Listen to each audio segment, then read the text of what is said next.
Excuse me. Pardon me if I haven't completely caught my breath yet, but wanted to make sure I got this done this morning because I just been avoiding being out there for a while because I just want to stay in the background and mind my business. However, certain things are starting to transpire where there's no such thing as minding our business. We all got to start taking responsibility.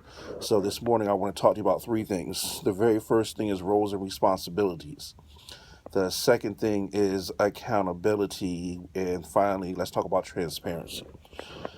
So this morning we're talking about the Board of Education. There is a school board meeting at the tonight at the Country Club building.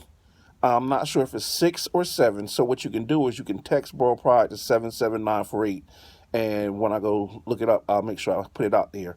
Or you can just check back on this post later. I'm sure I have it in the comments. Again, that's text Borough Pride to 77948. BOROPRIDE. Talking about roles and responsibilities. So the Board of Education role is to set the course and policy for administration, and then the administration's responsibility is to carry it out. When I start talking about our schools being ranked 333 out of 337, when I talk about the district going down in certain categories, it's never to talk about our kids. I think our kids are excellent.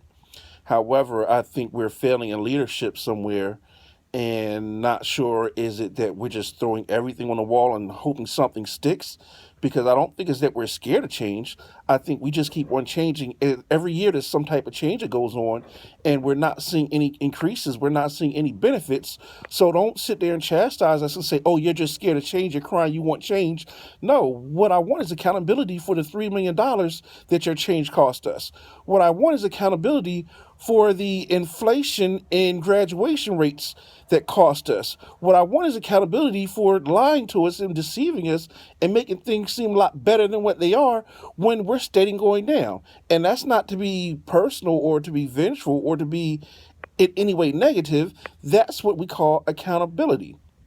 So the second thing we said was accountability. Bottom line is, who's responsible? Where is the problem at so we can fix it?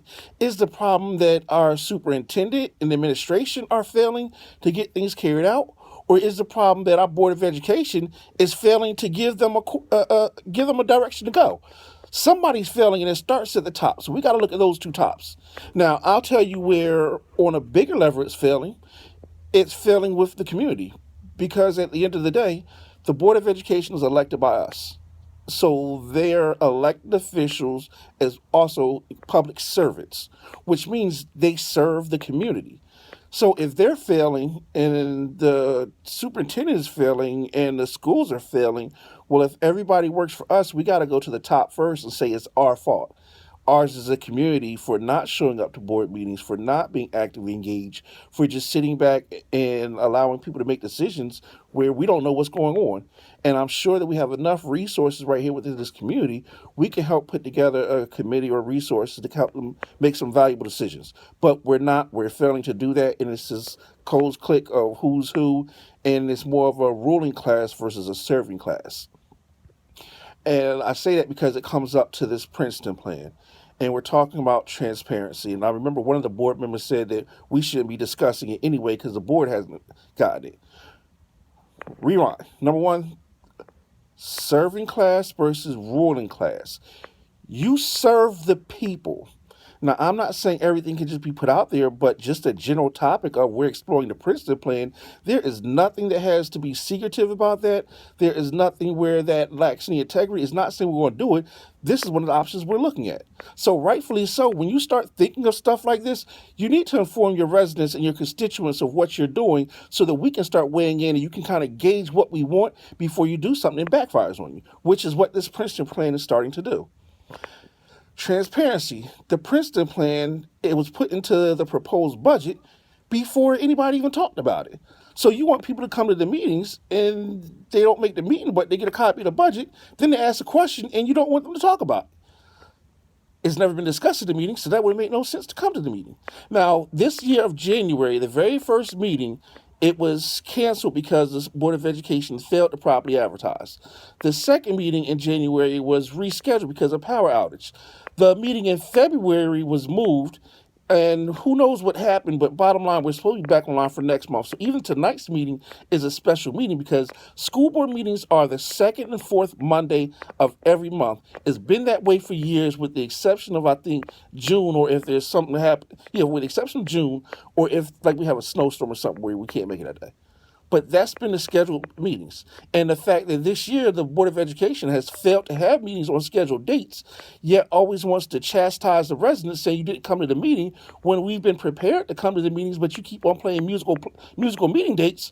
Well, it kind of has the illusion, or the image of something going on. So now we're talking about this Princeton plan, right? Well, have you guys discussed the superintendent's contract? Have we decided who's accountable there? Is it the Board of Education that's failed, or the superintendent that's failing, or is it a combination of the both?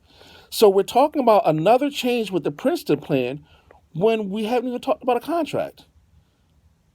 See, now that's where the deception and manipulation comes in, or the having the that's the word, the appearance of it being deceptive and manipulative, because now we're talking about implementing a new plan and a radical change when we haven't talked about the $3 million from one change. We haven't talked about the inflated the graduation rates. We haven't talked about all these different changes that have been made so far that have bared no results. We haven't talked about the top heavy administration. We haven't talked about why is it that people feel that they can take over $100,000 out of this community and go live somewhere else where we're affected by their decisions. They're taking all of our resources and we get nothing recycled back. Again, is this a Board of Education problem, or is this a superintendent problem? When you have the top administration, with the exception of one, all taking their money out of district. See, we're talking about accountability, our roles and responsibilities, and transparency. So, part of accountability, we need to start having some people there at the school board meetings. Tonight is a special meeting. I believe it's either 6 or 7 o'clock. I'm not sure. I'll post it in the comments, or you can text Borough Pride to 77948. Dag, that was kind of long as I wanted it to be. All right, holler at y'all later. Peace.